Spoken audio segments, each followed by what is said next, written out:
नमस्कार. मी इस्तळ शिवारामधला शेतकरी आनंद काकडे बोलतोय.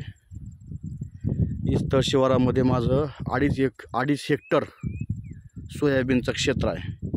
त्या ठिकाणी हा इस्तळ आणि बांसरोळा शिव असलेला आहे आणि या ठिकाणी समोरून गेलेला ओढा आणि त्या ओढ्याच्या पाण्यानं या ठिकाणी झालेलं सोयाबीनचं नुकसान आपल्याला पाहायला मिळतं आहे. हे पहा, या ठिकाणी संपूर्ण वळण, या ठिकाणी जवळपास उंची 10 फूट आणि रुंद 15 फूट असं वळण होतं. हा तिकडं समोरच्या बाजूला वडा आहे आणि त्या वड्यातलं पाणी पलीकडच्या लिंबाच्या झाडापासून आतमध्ये शिरलं आहे आणि तिथून इकडं घुसून हे वळण या ठिकाणी फुटलेलं आहे. हे पहा, वळणाचे संपूर्ण ज्या ठिकाणी 10 फूट उंचीचं वळण होतं त्या ठिकाणी आता बघा खड्डा आहे आणि त्या खड्ड्यामध्ये पाणी तुम्हाला पाहायला मिळतं आहे. आणि हे सगळे त्या वळणाचे दगड संपूर्ण शेतामध्ये सोयाबीनवरती पसरलेत. या ठिकाणी हे आमचे वडील, हे पूर्ण वळण या ठिकाणी 2 ठिकाणी फुटून संपूर्ण तुकड्यामध्ये आता पाणी पसरलं आहे. हे वरून इकडं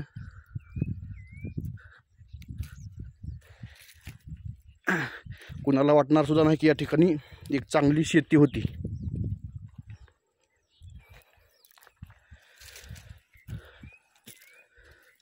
हे पहा, झाडाच्या मुळ्या, जिथं उंच वळण होतं तिथं आता खोल खड्डा आपल्याला पाहायला मिळतोय. हे संपूर्ण पाणी आणि वाहून गेलेलं सोयाबीनमधले दगड. अजून आपल्याला पुढे जायचं आहे. या ठिकाणी हे पहा, अक्षरशः चिखलातून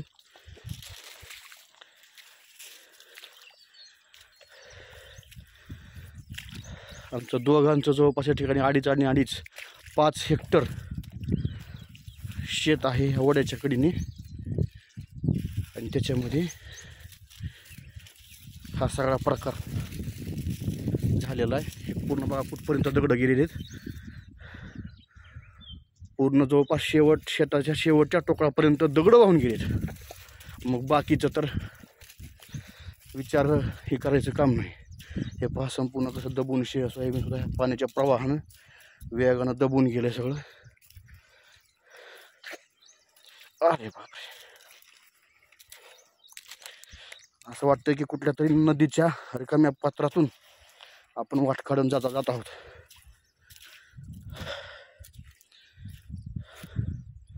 हे पूर्ण वाहून गेलेलं शेत. 2 दिवस इकडे येता येत नव्हतं. आज कसं तरी आलं. आम्ही अर्ध्या रस्त्या पण ट्रॅक्टरने आलो. नंतर पाण्यामधून वाट काढत 4 लोकांनी एकमेकाला धरून आम्ही आलो. हे बघा, आज कुणीही बघितलं तर कुणालाही वाटेल की ही एक नदी आहे, पण ही नदी नाही. तर जवळपास 10 ते 15 फूट काळी, किमान 15 फूट काळी जमीन असलेलं शेत आहे आणि त्याच्यावर इथं दगडाने रचून तयार केलेला उपसा. या ठिकाणी मोठं वळण टाकलेलं होतं, का तर बाजून ओढा गेलेला आहे, कधीही धोका होऊ शकतो म्हणून या ठिकाणी हे मोठं वळण टाकण्यात आलेलं होतं. का आता हे सोयाबीनमध्ये हे सोयाबीन, हे पाणी.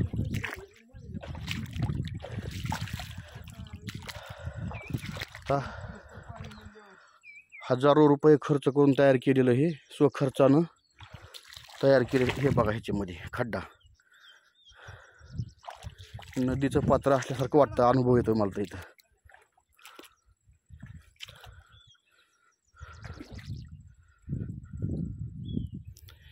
हे पहा,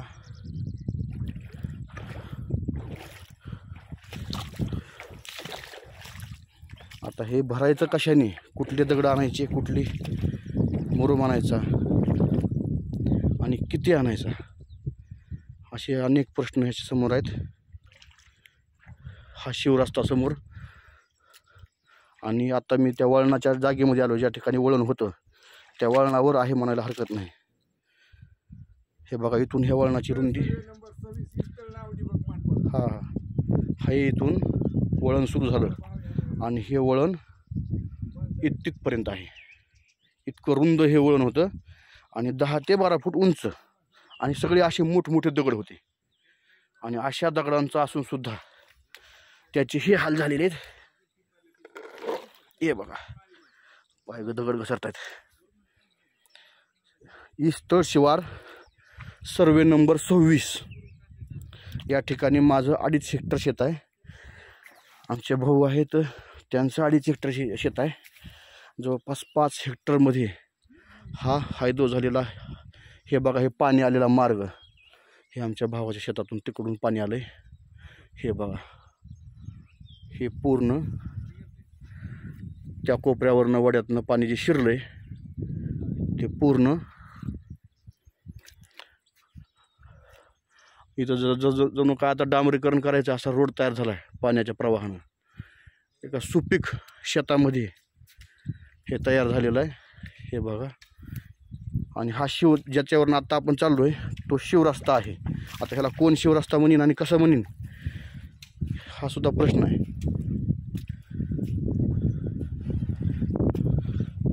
शिवरस्ता म्हणजे नदीचं पात्र आहे थोडक्यात. आणि हा तो ओढा जिथनं पाणी सगळं आतमध्ये शिरलेलं आहे. तर हे शेताचे हाल ह्या कालच्या पावसानं झालेले आहेत. तर हे कसं कसं भरायचं आणि किती काळ लागणार, किती खर्च लागणार आणि कुठनं किती सामान आहे ते दगड मुरुम आणावं लागणार, हे पूर्ण वाहून गेलेलं जागा आपल्याला इथून पाहायला मिळते. हे बघा हे अक्षरशः शेत आहे.